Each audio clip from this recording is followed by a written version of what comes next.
devising an appropriate method of tackling these challenges? Well, we've just had Dr. Ayo Anthony. Let's hear you on this as well. All the theories don't seem to be working, when we can easily point to other climes where these theories are working. So what is it? What is in the Nigerian climb that rebuffs almost all attempts? And easily you can see the words, those things that are affecting the rate of inflation and all that. We talked about power. Someone made mention of that.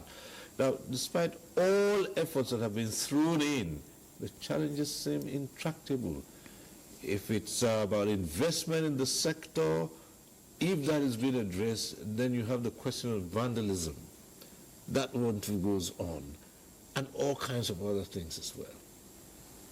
Well, a lot of things are responsible, but sometimes too we live in denial, in the sense, like Prof mentioned, the abuse of ways and means. We know that the monetary reason for inflation is everly there, and you know that when you increase the money supply, that definitely fuels inflation. And then you go up ahead to print tens of trillions of naira to give to the authorities to spend in not so productive way, and then the law states that you should not exceed a certain limit.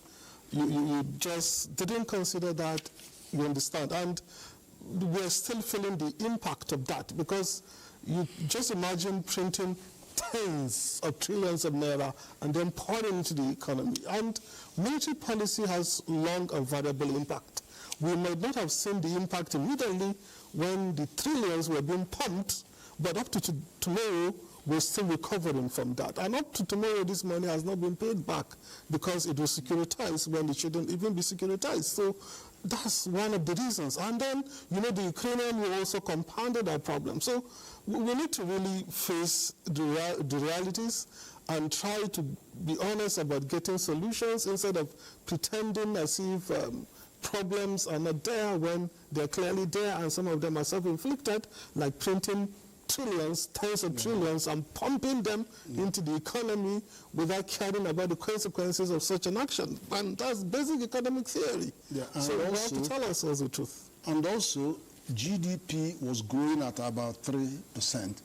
Money supply was growing at 13%, 10% more than the normal growth in the economy. That is money supply. And then also over 80% of that money that is in circulation are not in the banking system. Okay.